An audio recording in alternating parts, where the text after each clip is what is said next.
Hello, everyone. Welcome along. It's the latest edition of Betting Weekly Game Bet Match with me, your host, Nigel Seeley, over in Miami, and our senior ATP Tour handicapper, Sean Calvert, in Leigh-on-Sea in England, brought to you in association with Bet Rivers. Sean, good afternoon to you. How are you, mate? Good How's your day? You've been afternoon. out with Lagan all day.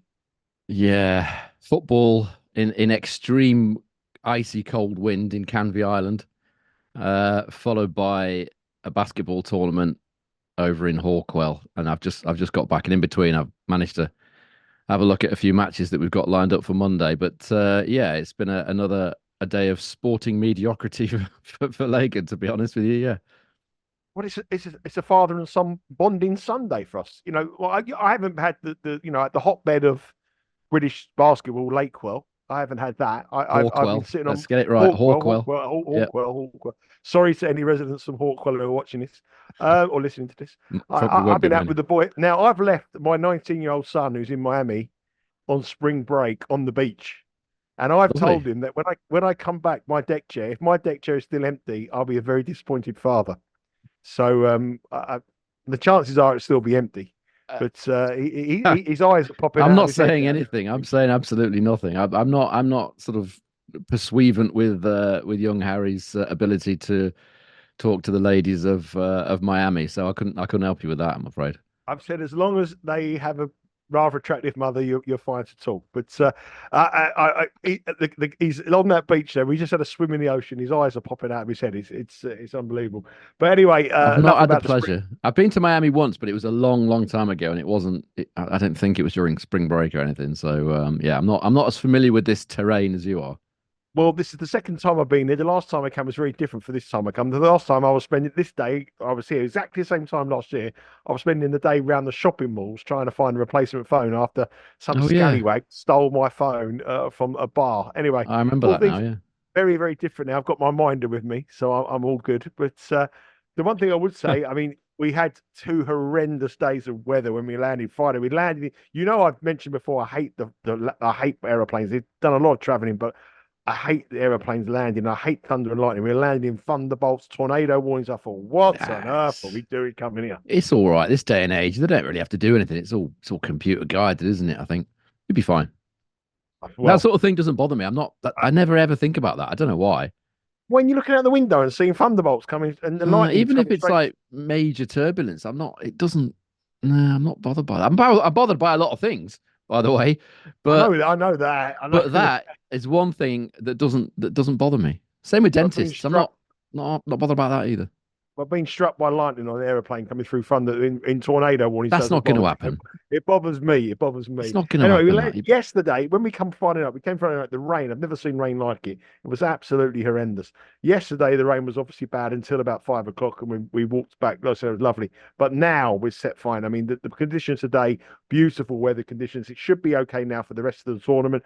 Tomorrow's a bit cloudy, a little bit overcast, but the bit sun is shining, and windy. now we're yeah, a bit windy.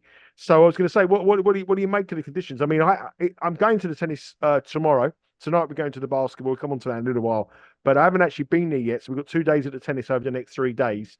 But I haven't really looked at the conditions, because we've been stuck in a hotel room for 2 days. So what's it been like? What's the court speed? What are we looking at? It looks pretty similar to last year. A few of the players have said that the practice courts are a lot quicker than the match courts, which I find a little bit strange. I can kind of understand the main court perhaps being different, but you would have thought. I mean, you know the terrain better than I do. Are the practice courts and the actual match courts, they must be pretty close together, mustn't they? Geographically. The practice courts are right by the outside courts. I'm Yeah, sure they that's are. what I thought. For some reason, a couple of players have said that.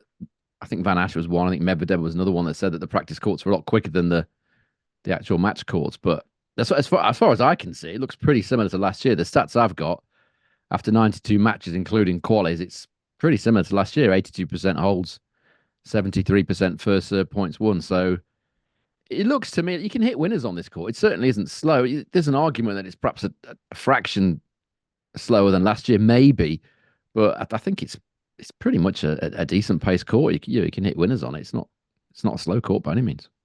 Yeah, there's a whole host of women's matches as well. A whole host of markets available on Bet Rivers. on all these matches for tomorrow. We can look at discussing the men's draw, though, here for the third round action on Monday. Recording this on Sunday afternoon over here in Miami and across in the USA and across in the UK as well. This is Sunday afternoon record. So there's only 4 matches at the time of recording that we know they're going to be played for tomorrow on round 3. We don't know the actual order of play yet, but we do know the order of play starts at 11 o'clock Eastern time. And the weather conditions, as Sean said there, a little bit overcast tomorrow, a lot of wind around over the next couple of days, which may affect a few players. Let's start off with the first match we're going to speak about. It's Alexander Zverev, who a lot of people are actually talking up. I mean, a lot of people have commented on the YouTube channel about he could be a player to go well. He's playing quite well at the moment, but he's under the radar a little bit. Got to the last quarterfinals in Indian Wells where he got beat by Carlos Alcaraz. He played well in the first round here. He beat Felix Auger-Aliassime, and he's up against Christopher Eubanks, who how he beat Dan Evans, I do not know. Dan Evans had that match. What do you have? 4 match points. Eubanks found a way to win in a tiebreak in round 2 here at Miami yesterday. Incredible performance, but Dan Evans was diabolical. Before you break down that match, you give me the betting. Alexander Zverev is minus 835, a very heavy favourite. If you're new to betting, what that means is $835 will win you $100. So you can see what a heavy favourite he is. Eubanks is plus 600. He's very popular everywhere he goes in America. The handicap here is 3.5. Zverev is a very heavy favourite on that 3.5, minus 195. Eubank is plus 3.5 or plus 145. And the total here is 22.5 with over at minus 110. The head-to-head, if it's anything to go by, was on clay in Geneva last year, where Zverev won very easy, 6-2, 6-3. But I interrupted you, Sean. You was going to talk about that Evans performance yesterday. What on earth was he going on there? Well, it's not the first time we've seen that from Dan Evans, is it? It's probably not even the 10th or the 20th. You know, he does struggle sometimes to close out matches, does Dan Evans, and it's burglary really from Eubanks to win that match. He won 15 points fewer than Evans in the match, and basically Evans handed it to him, didn't he? Eubanks didn't really win that match. It was just a case of Evans failing to take a match that was his for the taking, which we have seen, as I've said numerous times, from Dan Evans. But I mean, as far as Eubanks is concerned, his main problem is the fact that he doesn't break serve. Not only does he not break serve enough, he doesn't win enough return points. His return game really isn't. It's not up to scratch. Really, it's not befitting of a player that's seeded as high as he is. Obviously, he did really well here last year. That's the one thing in his favour. Eubanks, the fact that he does go well. He clearly enjoys the conditions. It's quick. It suits his game. He obviously feels comfortable here. If you look at his Miami record, it's pretty decent. A service points won and return points won, total of 100. 86% holds of serve, 75% first serve points won. That's not dissimilar to Zverev's record here. The Miami records they're sometimes to be taken with a bit of pinch of salt because prior to last year, it was a lot slower than it is now. But for the record, Zverev's stats in Miami aren't that much better. 87% holds of serve, that's just 1% better. 76% first serve points won, that's 1% better. And a service points won and return points won, total of 103, it's 3 points better. So if you're just going on what they've done in Miami, you wouldn't completely count Eubanks out of doing something here. He does have the sort of game that, if he's playing well, he has got the sort of weapons to disrupt the top players. He's shown it before against the likes of Tsitsipas and even Medvedev. But the problem with both these guys is their, well, certainly with Eubanks, but the return points won it's not good enough from either player so far in their careers in Miami. 32% return points won only from Eubanks. That's kind of standard for him, but only 34% Zverev. So he's not returned well in this tournament either. For me, Zverev would prefer a higher bouncing court than this. He often complains about low bounces. That's one of his major bugbears. The other bugbear that he has, if you remember, he said last week that he called himself the worst wind player on tour. If you remember last week, and he was complaining about the wind in Indian Wells. It was going to be windy when this match is played. That's another sort of plus point for Eubanks. I can't see Eubanks winning it or anything like that, but the fact that they both hold serve an awful lot here, they both win an awful lot of first serve points. Well, if Eubanks does serve well, you've got to be looking at the over games either in the match or in the first set. So for me, over 10.5 games in the first set, which was a plus 165 chance of Bet Rivers when I looked at it earlier. I think that's probably my lean in this one. The fact that they both serve well and don't return that well here anyway points to that.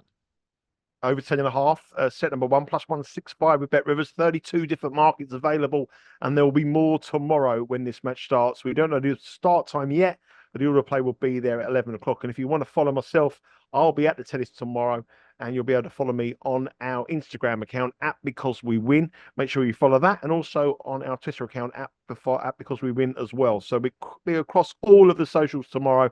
I'll be courtside, giving you the in-play and also giving you some snippets of information that I find there exclusively on our Instagram page. Okay, move on to the next match. And it's the Carlos Alcaraz, the champion in Indian Wells, the tournament favourite here, looking to do the Sunshine Double. He didn't show any signs of dropping in his first round match against Khachanov. He's on an 8-match winning run. He's 11-1 on hard courts this year. We sort of questioned whether he was at his best that we showed at Wimbledon. He certainly is playing very well, and he's capitalising on the fact that Novak Djokovic isn't around, and the win against Sinner was a statement win in Indian Wells. He plays an opponent in Monfils, who we've said on this show many times before, raises his match against the big players, and there's no big player in the world against other than Alcaraz. This should be a real good match tomorrow. Hopefully, it'll be on while I'm there. Looking at the head-to-head, the head-to-head is 1-0 to Alcaraz. That was in Indian Wells in 2022. He won 7-5, 6-1. The odds, Carlos Alcaraz, the heavy favourite. Talking of heavy favourites, another heavy favourite, -1,000. So $1,000 will win you 100 if you want to be brave. Monfils +650. The spread here was 5.5. Alcaraz +5.5. Sorry, -5.5 is +110. Monfils +5.5. The Frenchman is -141. And the total here is 20.5 with over -106.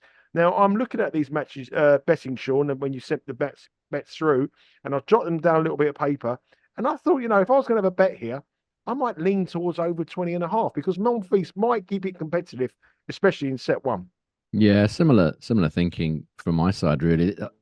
I agree with what you just said there. I think this is the sort of match that Monfils is going to relish, particularly at this stage of his career. I mean, how many of these sort of matches has he got left in him at this stage of his career, 37 years of age, and he's been playing well enough lately to make it interesting, at least for a while. I think a lot will depend on fitness.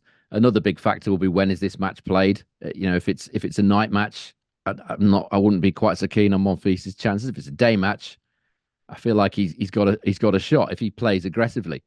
I think that the thing that interests me about Carlos Alcaraz, as far as opening sets are concerned, this is kind of where I'm going with this one. If we look at his record in opening sets versus top 50 opposition on hard courts, very rarely does he win them in 9 games or fewer.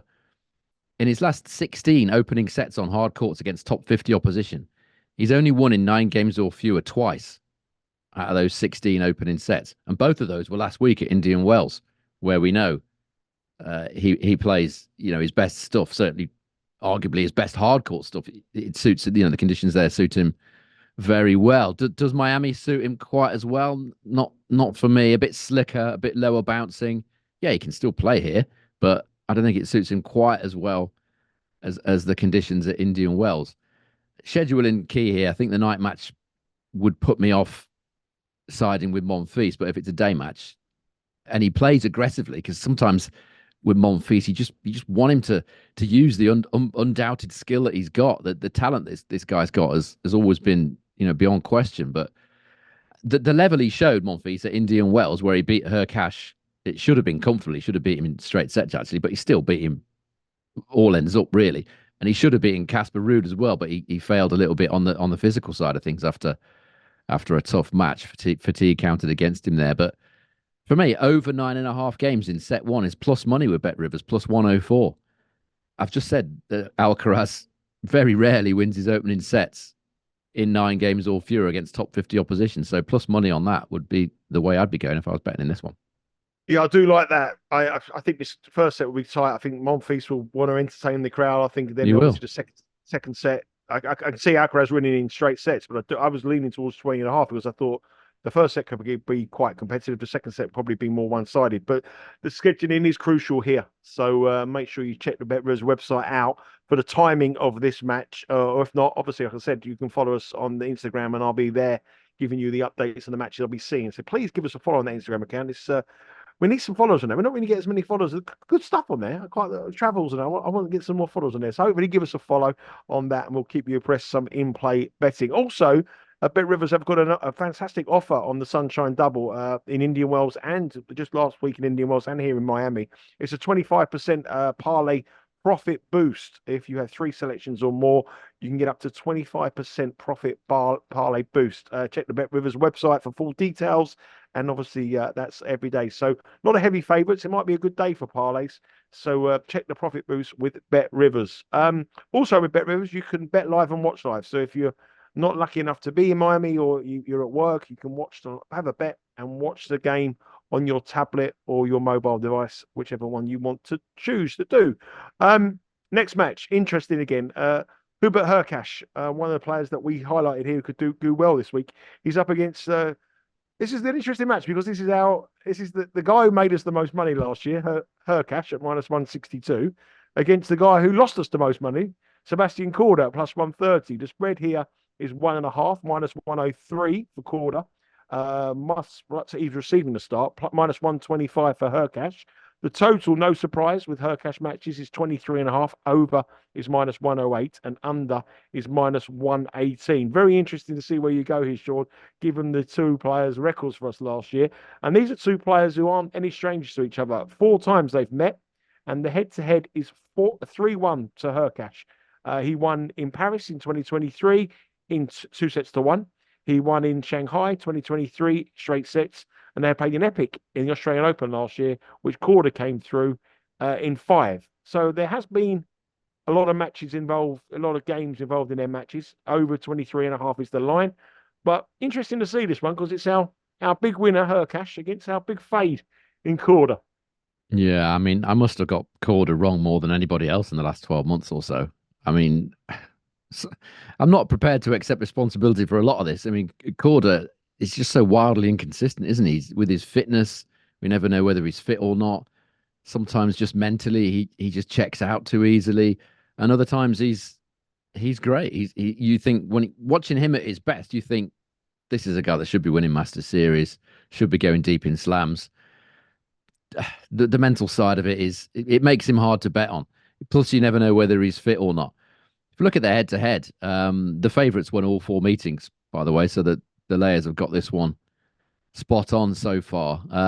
It's quite overwhelmingly in favour of Hurkacz in terms of the service points won and return points won totals. 105.5 for him against 94.5 for Korda, so a decent advantage. And much of that has just been the first serve. You know, Hurkacz has held serve 91% of the time against Korda.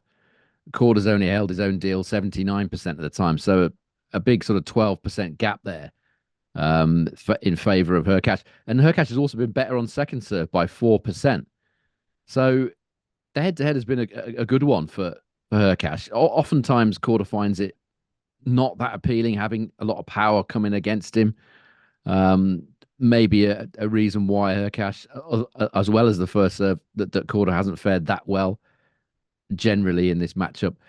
Interestingly, 7 of the 12 sets they've contested have ended 6-3, including every single one of the opening sets they've played. So they haven't played too many tie breaks. If you look at the last 12 months at main level on outdoor hard against all oppositions, just a slender lead for Hurkacz, 105 to 104 in terms of the service points won and return points won totals.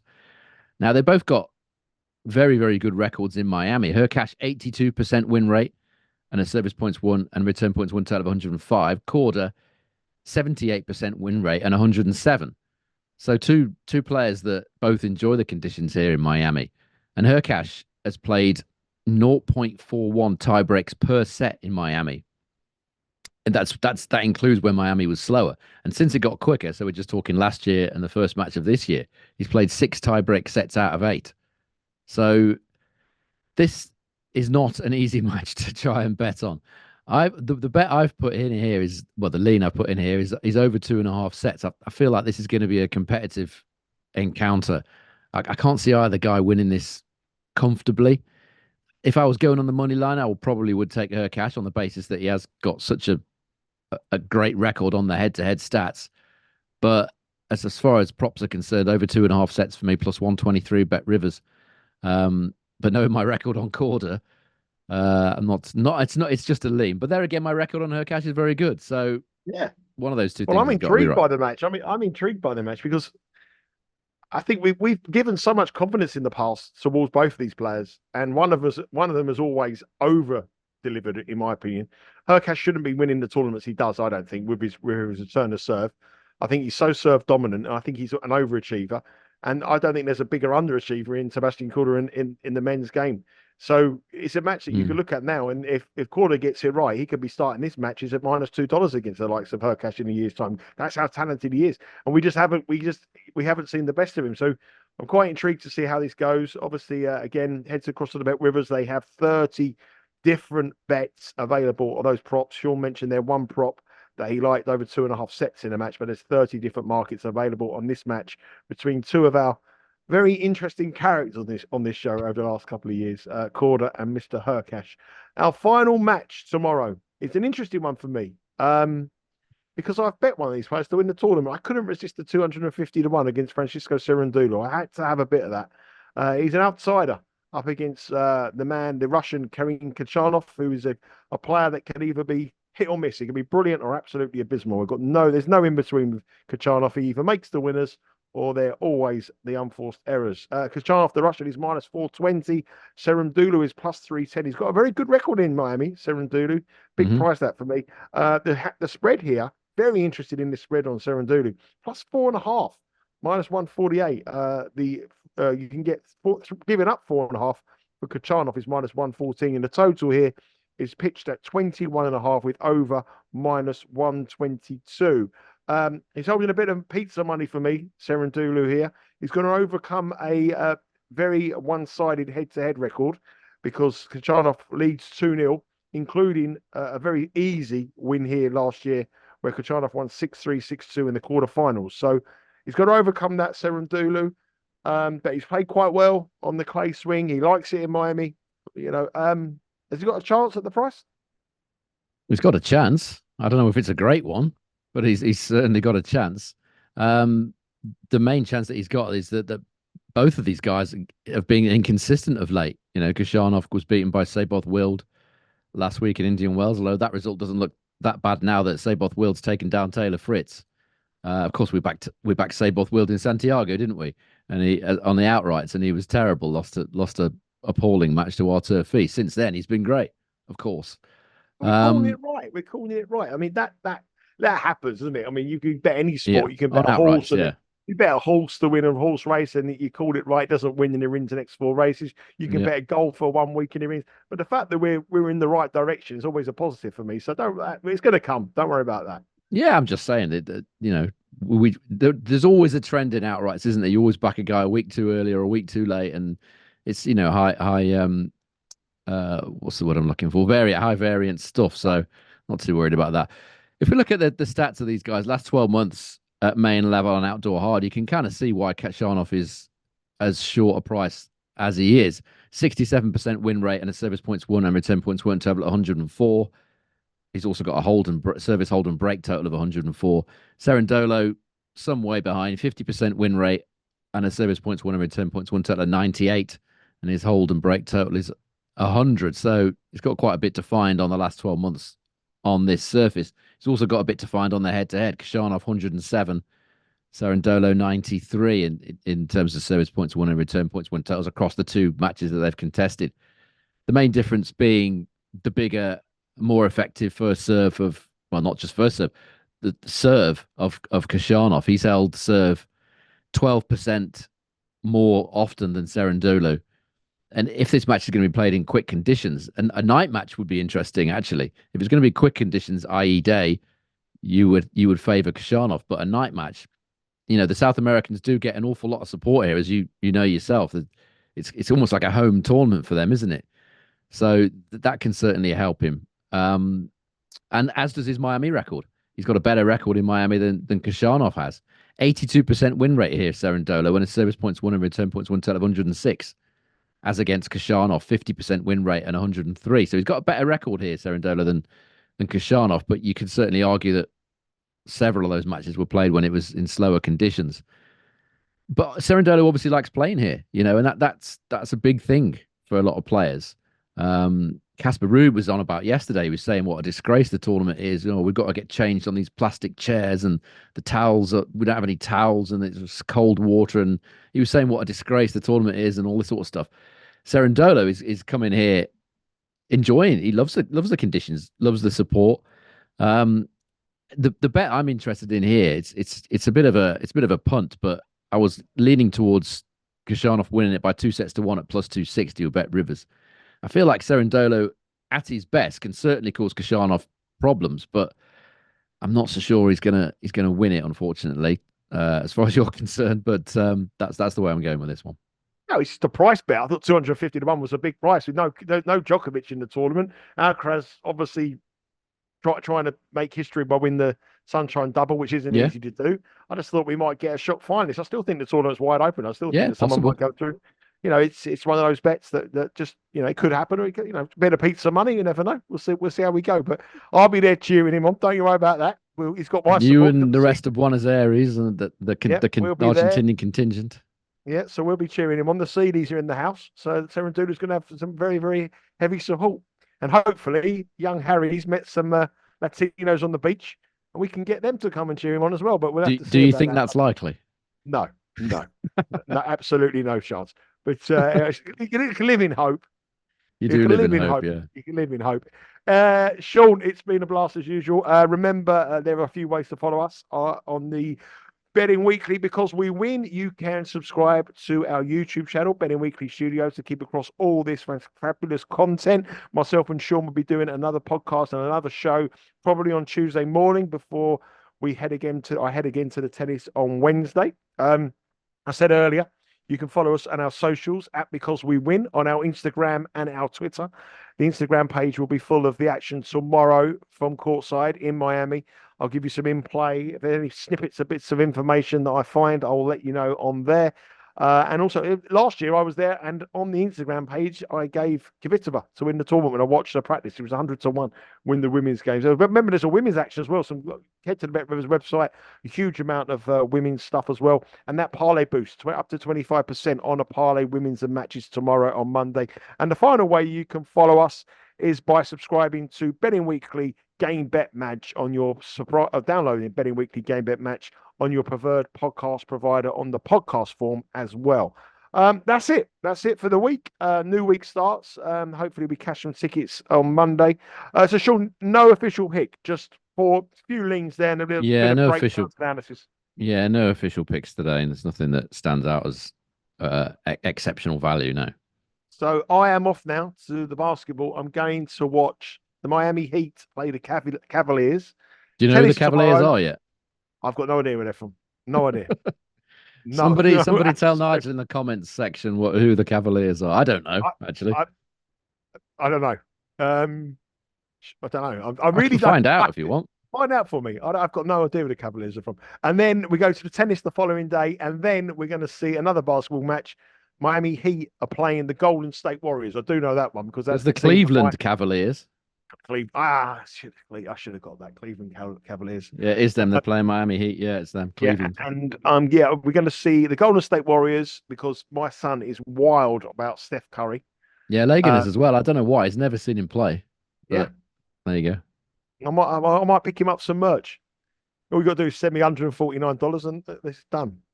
And send you the money for a courier because the post won't deliver it. and then back at the tennis. So 2 days at the tennis, 2 days at basketball. Back and we'll be back on Tuesday. So follow across all those adventures. Cleveland Cavaliers, come on the Cavs. Take care. Enjoy the rest of your Sunday, Sean, and we'll be back again on Tuesday. Have a good day, and let's cash some tickets.